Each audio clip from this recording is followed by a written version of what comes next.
আমি সৰু মানুহ, সৰু সুৰা সুখবোৰ বুকুত লৈ ফুৰোঁ। সৰু সৰু দুখতে চিৰিয়াছ হওঁ। আমিবোৰ যে সৰু মানুহ, আত্মসন্মানৰ দাম বৰ বেছি আমাৰ। এইখন পৃথিৱীত মানুহেই একমাত্ৰ সামাজিক জীৱ, যিয়ে সকলোতকৈ বেছি অসামাজিক কাম কৰে।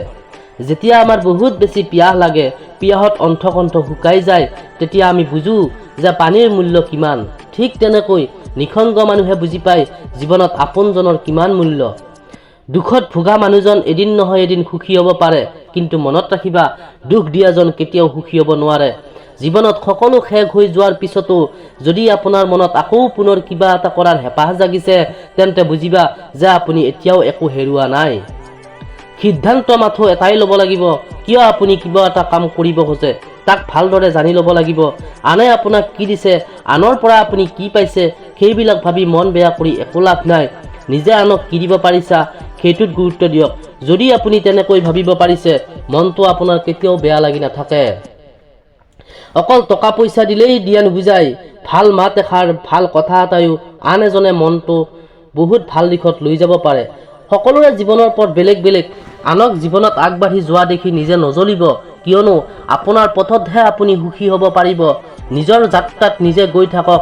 আজি হয়তো আনে সুধিব, তই জীৱনত কোন দিশে গৈ আছ?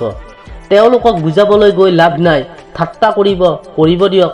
নিজৰ অন্তৰ্নিহিত আহ্বানক আওকাণ নকৰিব। আপোনাৰ নিজৰ পথে আপোনাক হাত বুলাই মাতিয়ে আছে। আপুনি কেৱল আগবাঢ়ি গৈ নিজৰ সত্য সুন্দৰ ৰূপৰ প্ৰকাশ কৰক।